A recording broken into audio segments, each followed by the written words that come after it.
Welcome to Stoughton Spotlight. I'm your host, Jeffrey Pickette. We're continuing our Conversations with the Candidates series, where I'll be sitting down with each of the candidates running in contested races for this upcoming April 2018 town election. There are contested races for both selectmen and school committee, and this episode will be featuring the school committee race, where I'll be joined by candidate Barbara Marshall. There are two candidates running for one seat on the school committee. Erdem Ural, who was the third candidate, had announced the other day that he had dropped out of the race, so there are again officially two candidates for that one seat, and I'm joined by Barbara Marshall today. So Barbara, thank you so much for coming. Thank you. And I'd like to start as the political newcomer and first foray into public office here in Stoughton. Introduce yourself to the voters. Tell us a little bit about yourself and what you've been involved with and why you chose to run for school committee. Okay. Well, my husband and I decided to move here about 22 years ago. We built our house here in Stoughton. One of the reasons why I picked Stoughton at that time, that we did pick Stoughton, is that it had a full-day kindergarten program, and the towns around that we were looking at did not have those programs. And I really liked what this public school system looked like in Stoughton. So that was really a big factor why we moved to Stoughton in the first place. So my son has gone through kindergarten, the old Jones schools, all the way through the high school. Unfortunately, he's not going to be part of that new high school, but he enjoyed himself at the old high school itself. So I've been here for the 22 years. Done a lot of things within the community, but not the Stoughton community. I'm a member of Alpha Kappa Alpha Sorority Incorporated, which is the oldest Black Afro-American women's sorority in the country. We're 108 years old. I ran for 2 years, this past 2 years, the grad chapter here in the Brockton, southeastern Massachusetts area. We cover from basically Stoughton all the way down, Canton, all the way down to the Cape. Mm-hmm. So during that time, those 2 years, we started a foundation.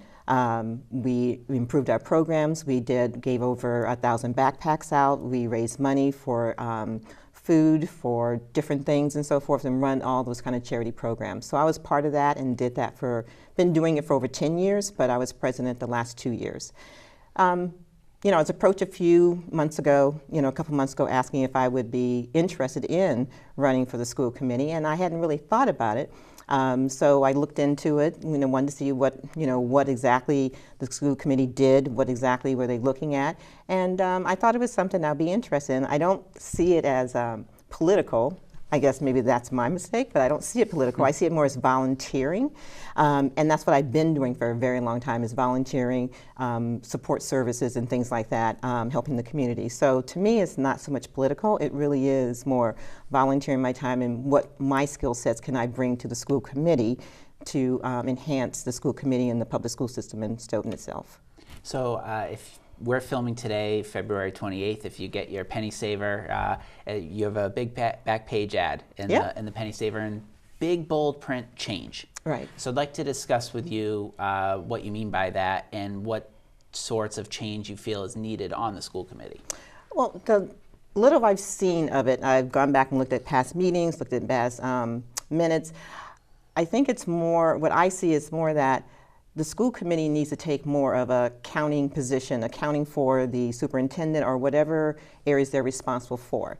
And making sure they're holding those people accountable to whatever the plan was, the job was, whatever they're supposed to be doing. And I don't see that accountability. I see more reactionary.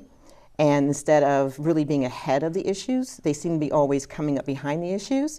And that's where I think the school committee is really missing it, is that instead of reacting, where were we beforehand? And if something happened 2 years ago, why weren't we ready to, have something in place to ensure it doesn't happen again? They're aware of all the issues all the time, whereas the public might not be aware of the issues. So making sure that some of these issues, why do we have them still? Why don't we have policies in place? Why are they still happening continuously? So, again, I feel they're more reactionary and not proactive. And that's where I think the school committee is missing it, is not being more proactive.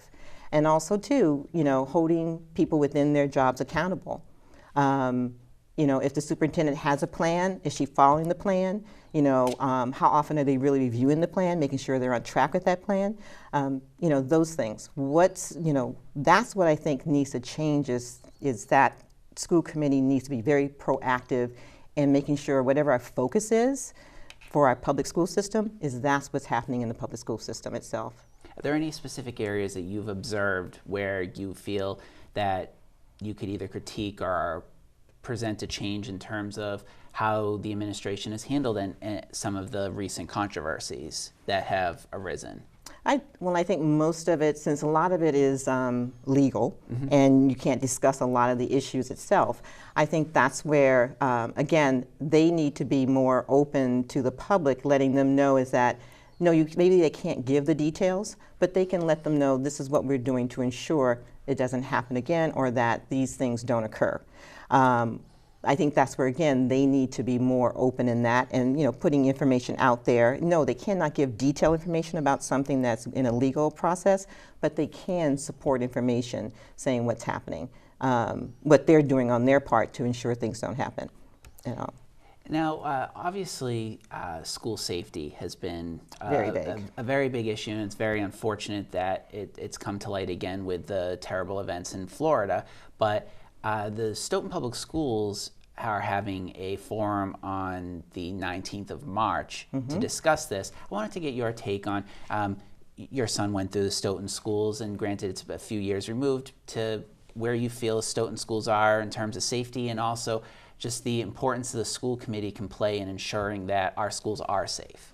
Well, I think, again, the school committee has to know what is the plan, what is going on, and making sure it's happening. Again, they can't wait for the superintendent or someone to give them information. They should be asking for it ahead of time and making sure those things are happening. The other piece is, as far as I've seen them change over the years, the school system change over the years as far as safety itself. I remember the days I can just walk into an elementary school and nobody would think twice. Now we do have where you have to be, coded in. You have to basically, somebody has to let you in each door.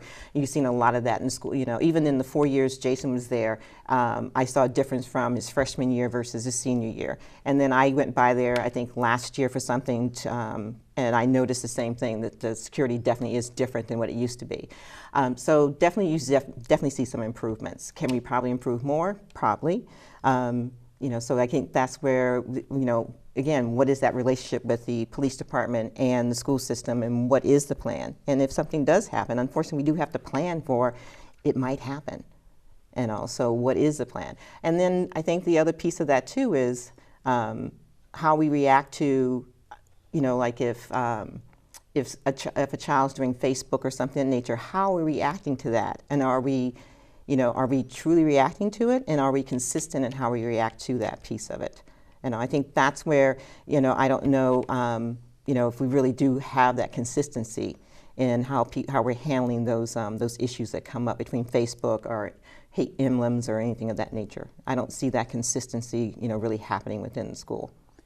And another part of school safety is ensuring that there's enough staff on hand to be able to deal with perhaps emotional distress or just teenagers' emotions, and so having enough guidance counselors, having enough adjustment counselors. How can a school committee ensure that there are enough of those staff? How much of a priority would you place on more or adjustment counselors, or at least keeping the number that we have now?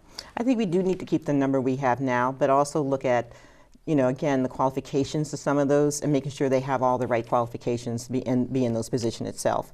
I mean, the school counselors in the high school, I think there are definitely some opportunities we have. We need to look at, are we hiring the right people? But definitely I think we need to maintain what we have, because if I understand correctly, they're saying teenagers now, this is the highest number of depression, they're finding teenagers have the highest number of depression right now than ever been, in the years. So this is clearly, mental health is definitely an issue that we have to look at. And we have to make sure our teachers are, and we have people there to definitely work with that.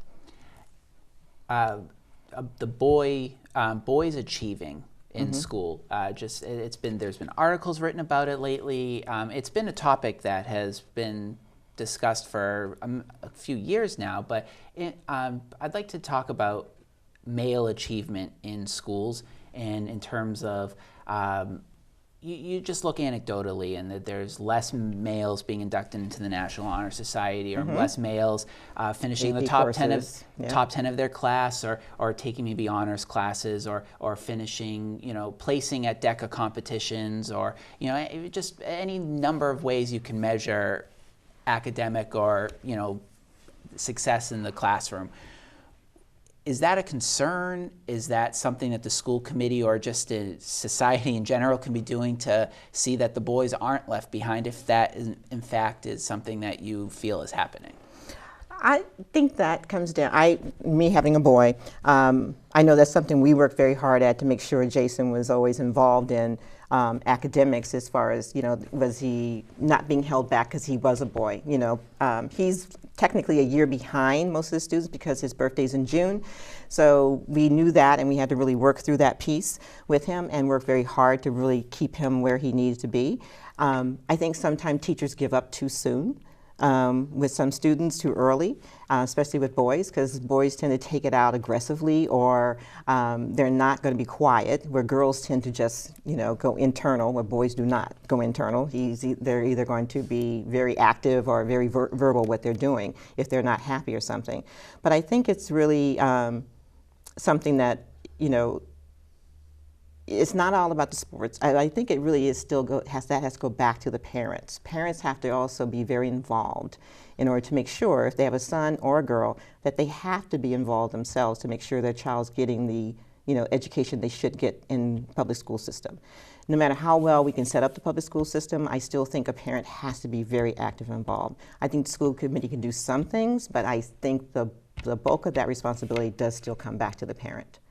Now, a big role of the school committee is the superintendent, picking the superintendent. Absolutely. And there are reports that the current superintendent, Dr. Rizzi, plans to retire at the end of summer 2019. Yep. So if that's the case, if you're elected to the school committee, you would be on the board while they were picking the next superintendent of schools. What would you look for in a superintendent? How would you like to handle that search?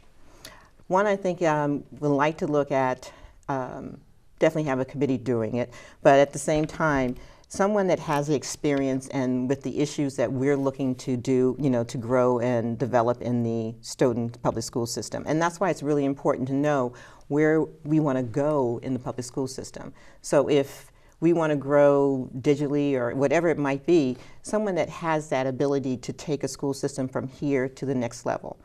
I would not want someone that's new in a position, that they've never been a superintendent before. Really like someone that actually is seasoned, but at the same time, they really want maybe a challenge and really want it to move something. And also looking back at what they've done in their past, school system itself.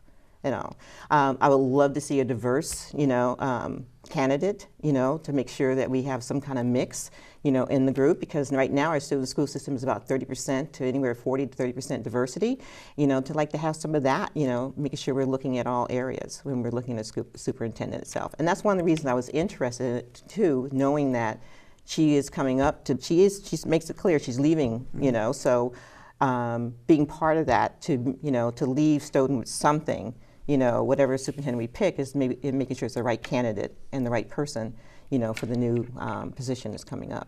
You brought up diversity, and that you could say that the faculty and administration makeup, the diversity doesn't match the diversity of the population that goes to Stoughton Public Schools now. Yep. How do you kind of have the fine balance of encouraging more diversity, and just how do you deal with that situation? Because there's a kind of like a fine line of. It's a very fine line. I do it in my job all the time. As far as and it's really to make sure you have a mix of candidates, and you're looking for the best candidate, but you always want to make sure you have a mix of candidates. Like I kind of look at my job sometimes and say, okay, I have 5 females and 5 males. So I know at least if I lose a male, I want to probably replace it with another male, but at least will make sure I have a male and a females within the mix. I don't automatically go to male candidates. So it's the same thing. You just have to make sure you have a mix in candidates. Whenever you're looking for teachers, you're looking to make sure that I want to have a mix of what I'm looking at, a diverse group of candidates to look at, not just one, one group. I want to make sure I have a diverse group I'm looking at. Where would you put diversity of, let's say, thought or intellectual diversity in there in terms of maybe people with different political ideologies, just different ways of looking at things? Where do you kind of see that fitting in the umbrella of diversity? People with different viewpoints. I don't think just because if you're in a different diversity group that you might have a different viewpoint. Right. Oh, no, I'm not saying that. I'm saying just including that as diversity, having, hearing from more viewpoints, I should say. Mm-hmm. Where you kind of, does that fit in the diversity umbrella of increasing diversity by also hearing from, people with different viewpoints? Oh, absolutely. I think you have to do a good job of listening to people. You might not always agree, but you do have to listen and acknowledge you heard what they've said. So I think, you have to make sure you have a diverse group. You have to have different opinions because you don't want to get caught into the trap of thinking, you're always right and your way is only the right way. So you have to always leave yourself open to hear those things. So if I had to, I would say they're equal in a lot of ways. Mm-hmm. You have to have both in order to really, make sure you keep a balance. Otherwise you do run into the problem thinking that your thoughts are really the only thoughts that are important. Another big role of the school committee, budget. And mm-hmm. The budget is, there's only so much money to go around, and the schools have a large chunk of it as the largest employer in town. Yes. There are thousands of kids go to the schools every day, multiple buildings to take care of. Looking at the budget now, what are some priorities you would have? Obviously, you don't have input in this year's budget, but if elected to the board, what are your priorities going forward, budget-wise? I think budget-wise, I looked at the budget that they just they had posted, and I think one of the places that I'm a big believer in, and even in my work environment, is that you have to make sure you're paying people the right places. Paying for you basically get what you pay for. So I think budget-wise. Teachers' salaries are very important, making sure we're competitive. We're only going to improve our system. We have the right teachers, and we can keep those teachers. They're not going somewhere else for more money or for other reasons. So I think that's one place we really want to make sure we're looking at and supporting that piece of it. Not knowing some of the ins and outs, because there were some parts of the budgets I didn't know really exactly what they were, so it's asking some questions there. But, there weren't really a lot of places that I could see that they had a lot of maneuvering room, from what I can see. But again, it comes down to, if you're spending $40,000 on textbooks, I don't know how old are those textbooks, things like that. There's a lot of things in there I could not talk about. I'm used to looking at operation budgets. I'm just not familiar with some of why we're doing some things in that budget, because I'm not sure if they're needing to be replaced or not be replaced and things like that.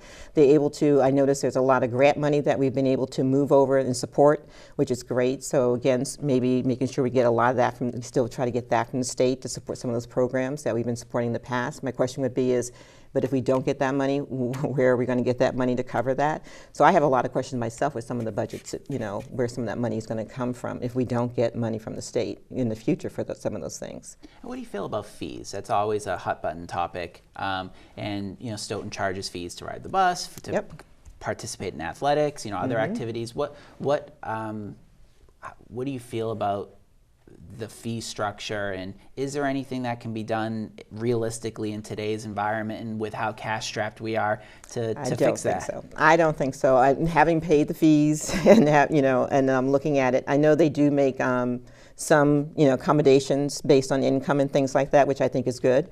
But for those of us that can't afford, I think that is something that we're going to have to live with at this point and all. And the fees haven't gone up dramatically in the last few years, so they've been pretty stable, and looks like they're trying to do a good job. The athletic director trying to keep those fees reasonable. And again, for those kids families that can't pay for it, there is a program to help support that piece. And in terms of, you mentioned teacher salary. Mm-hmm. The teachers have been without a contract since August 31st is when their most recent one expired. So working throughout the school year without one, and it's not new. It's been something that's happened at least the last two contracts back, my memory goes. Right. So what's something that you could do as a school committee member to see that maybe negotiations go a little smoother, go a little bit more expedient? I think, one, we need to make sure that we clearly know what each side's looking for and trying to get each side to meet, understand what one side can really truly, I can't go beyond this point. If we know this is our budget, this is really what we can really do, and then in trying to get the teachers to understand that's our limitations, and all. But they have to, I think, again, it's listening and making sure they're working together and not at each other. And I find most time when we're in negotiation of a contract, one side isn't listening or both sides are not listening, and it's trying to get them to listen to each other in order to understand this is where we have to meet. We might be able to go one way versus the other, but where's our middle ground? I try to find, make sure everybody understands what's the middle ground first. If we can understand what our middle ground is, what we can agree on, usually you find out we can get through the rest of it very easily. And I'm not sure if they've really tried to work through, or they've just, kept it to one, this is the issue, I need this, this, and this. Mm-hmm. In terms of, do you feel that would impact teacher morale at all? There's been some other incidences too at the high school. Yeah. Do you have any sense of what morale is right now, within the school? Talking to some of the teachers I know, it depends on who you're talking to. High school, there seems to be a different morale than maybe the elementary schools, and depending on which elementary school you're talking to. But I would say it's not, if I had to do a scale of 1 to 10, it's not a 10, 10 being the best. But in some of the places, it's around that 5 point, and that's a danger when people are, going below that 5, that 5 or below. That's a danger with morale. From what you've observed, is there a healthy relationship between the school committee and the public, the school committee and the superintendent, the school committee and the teachers? Again, from what you've observed, you're not on the board. No, not on the board. The only thing I can see is it looks like there is a good relationship between the school committee and the superintendent, which, I would say anytime if I'm your supervisor, I'm not looking to be your friend. I'm looking to supervise you. So my job is to hold you accountable. So it looks like there is a good relationship there. I just question what type of relationship it is. They're not combative. That's not what I do not see them being combative. No. And I don't know as far as I was trying to look back, and I don't see a lot of teachers interacting with the school committee. So I don't know if there is any kind of relationship with the school committee and the teachers. And I don't see, anytime I've been anywhere as a parent with teachers in the towns I've been in the town, I've never seen the school committee get involved in, anything where the teachers might be involved. Mm-hmm. So, we have some activities I've gone to. So I would say I don't see a relationship there. And that might be a mistake on the school committee's part, not making themselves more involved with the teachers itself when there's activities for the teachers. And in terms of public, what about relationship with the public? You had mentioned earlier in the interview about letting maybe the public know about certain things, just mm-hmm. about that aspect. I think that's where they do need to, when something does happen in the schools, they need to, not just the superintendent, but they do need to put something out there themselves.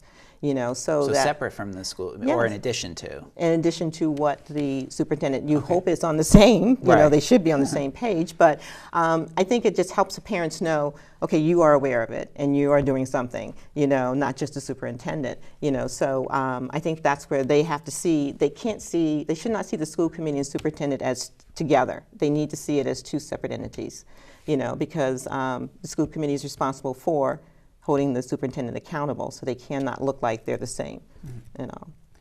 Testing is always a topic that comes mm-hmm. up in these sorts of forums and debates later down the road. Where do you fall in the testing debate? From a personal, I don't believe in the testing piece.